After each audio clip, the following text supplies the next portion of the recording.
नमस्कार साथियों, स्वागत है आपका हमारे YouTube चैनल राज मैथमेटिक्स ट्यूटोरियल पे। आज मैं लेके आया हूँ क्लास 10th साइंस के यूनिट 2 अम्ल क्षार एवं लवण के एमसीक्यूज। इसके part first and part second आ चुका था। आज ये पार्ट थर्ड। इसका स्रोत है एनसीईआरटी। इसे आप अगर ना देखा हो तो पार्ट फर्स्ट और सेकंड देखिए। बहुत ही व्याख्या और विस्तृत आंसरों के साथ दिखाया गया है, जिससे आपके पूरे पाठ का सार क्लियर हो जाएगा। चलिए शुरू करते हैं।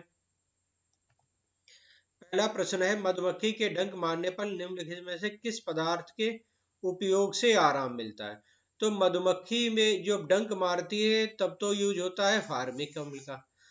अब अम्ल है, अम्ल के कारण हमें दर्द होता है, तो अम्ल का काट क्या होता है? कोई क्षार होगा। क्या होगा? क्षार। तभी तो काट होगा। अब फार्मिक अम्ल भी यहाँ लम है, सोडियम क्लोराइड भी अम्ल है, और एसिटिक एसिड सिरका भी अम्ल है। तो इसका आंसर होगा बेकिंग सोडा। क्या आंसर होगा? Baking soda. ये आंसर नहीं होंगे। जिससे आराम मिलता है वो बेकिंग सोडा। और बेकिंग सोडा को क्या कहते हैं? Sodium by carbonate. Sodium by carbonate. और इसका फार्मूला होता है NaHCO3। मधुमक्खी के डंक मारने पर डंक मारे गए अंग में दुर्बल क्षारकों के उपयोग से आराम मिलता है। तो NaH ये है, NaHCO3 सोडियम बाई कार्बोनेट या बेकिंग सोडा एक दुर्बल क्षार है। दुर्बल क्षारकों के उपयोग से, चूंकि बेकिंग सोडा भी एक दुर्बल क्षारक है, इसलिए डंक मारे गए अंग में इसके उपयोग से आराम मिलता है। इस गैस के कारण पाव रोटी केक फूलकर मुलायम हो जाते हैं।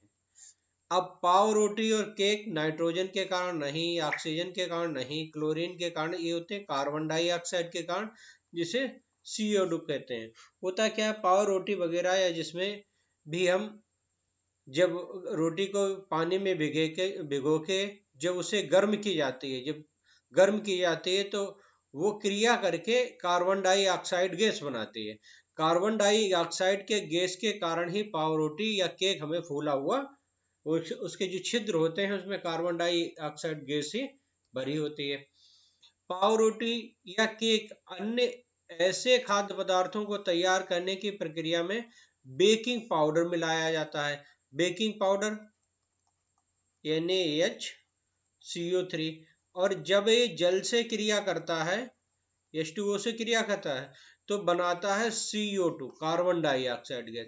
Baking powder, baking soda, tartaric अम्ल जैसे मंद अम्ल का मिश्रण है। जब बेकिंग पाउडर को गर्म किया जाता है, जल में मिलाया जाता है, जल से तो बेकिंग सोडा टार्टरिक अम्ल की अभिक्रिया से कार्बन डाइऑक्साइड गैस उत्पन्न होती है। इसी कार्बन डाइऑक्साइड के कारण पाव रोटी या केक फूलकर मुलायम या स्पंजी हो जाते हैं। नेक्स्ट है, निम्नलिखित में से किसका उपयोग सोडा अम्ल अग्निशामक के रूप में किया जाता है? जब अम्ल बन जाता है तो अम्ल का तोड़ हम बता चुके हैं कि क्षारक होता है। तो यहाँ धवन सोडा ये भी क्षारक है, लेकिन इसका उपयोग नहीं होता है। विरंजक चूर्ण का उपयोग नहीं होता, इसमें भी बेकिंग सोडा का ही प्रयोग होता है।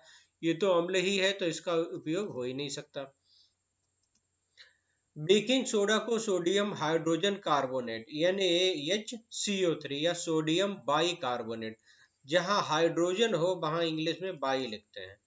कार्बोनेट, सोडियम बाई कार्बोनेट, मीठा सोडा, इसे मीठा सोडा, खाने का सोडा आदि नामों से भी जाना जाता है।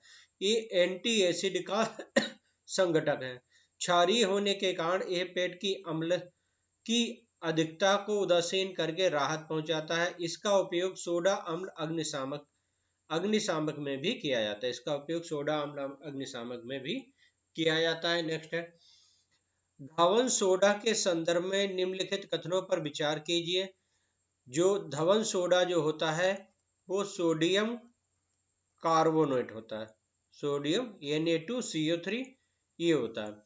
इसका उपयोग जल की स्थायी कठोरता दूर करने के लिए किया जाता है। इसमें 10H2 भी है। इसका उपयोग घरों की साफ सफाई के लिए होता है। इसका उपयोग कांच, साबुन, कागज उद्योग में भी होता है, ये होता है। और जल की स्थायी कठोरता दूर करने में भी होता है, इसलिए इसका ऑप्शन डी सही है। व्याख्या देख लेते हैं। उपर्युक्त सभी कथन सही हैं। धवन सोडा सोडियम बाइकार्बोनेट के नाम से भी जाना जाता है। इसका सूत्र Na2CO3 10H2O। यहाँ 10H2 यहाँ Na2CO3 को आद्र बनाता है होता है। एक क्षारकीय लवण है, ये सोडियम क्लोराइड से प्राप्त किया जा सकता है। बेकिंग सोडा को गर्म करके भी इसे प्राप्त किया जा सकता है। जल की स्थायी कठोरता को हटाने के लिए इसका उपयोग होता है। ऐसे जल को कठोर जल हार्ड वाटर कहते हैं जिसमें खनिज लवणों की अधिकता हो। इसमें कैल्शियम व मैग्नीशियम के बाइकार्बोनेट व कार्बोनेट उपस्थित रहते हैं। इसकी सरल पहचान है कि ये साबुन के साथ फेन झाग उत्पन्न नहीं करता है। उल्लेखनीय है कि भारी जल कठोर जल से अलग अवधारणा है। भारी जल होता है, इसका फार्मूला होता है D2O, और कठोर जल होता है जिसमें सोडियम और मैग्नीशियम के बाइकार्बोनेट उपस्थित रहते हैं। तो भारी जल अलग है, भारी जल अलग है, कठोर जल अलग है। सोडियम कार्बोनेट का उपयोग घरों की साफ सफाई के लिए भी किया जाता है, जो कि हमारा पहला कथन सही है। सोडियम कार्बोनेट का उपयोग कांच, साबुन एवं कागज उद्योग में होता है। इसके अतिरिक्त इसका उपयोग बोरेक्स जैसे कि सोडियम यौगिक के उत्पादन में भी किया जाता है। नेक्स्ट है, जिप्सम को कितने केल्विन तापमान पर गर्म करके जल के अणुओं को त्याग कर प्लास्टर ऑफ पेरिस बन जाता है।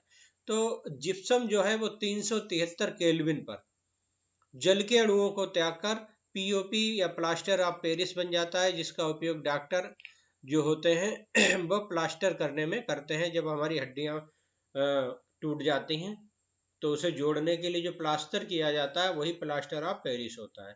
व्याख्या देख लेते हैं। जिप्सम को 373 पर गर्म करने पर यह जल के अणुओं को त्याग कर कैल्शियम सल्फेट, अर्धहाइड्रेट, hemihydrate, CaSO4 half H2O। Gypsum का फार्मूला होता है CaSO4 हाफ H2O बनाता है। इसे ही प्लास्टर ऑफ, इसे क्या कहते हैं, प्लास्टर ऑफ पेरिस। इस पदार्थ का उपयोग डॉक्टर टूटी हुई हड्डियों को सही स्थान पर स्थिर रखने के लिए करते हैं। प्लास्टर ऑफ पेरिस में एक सफेद चूर्ण होता है जो जल में मिलाने पर पुनः जिप्सम बनकर कठोर ठोस पदार्थ प्रदान करता है। प्लास्टर ऑफ पेरिस का उपयोग खिलौने बनाने में, सजावट बनाने में, सामान सतह को चिकना करने में भी किया जाता है। थैंक यू, धन्यवाद। मिलते हैं अगले वीडियो में।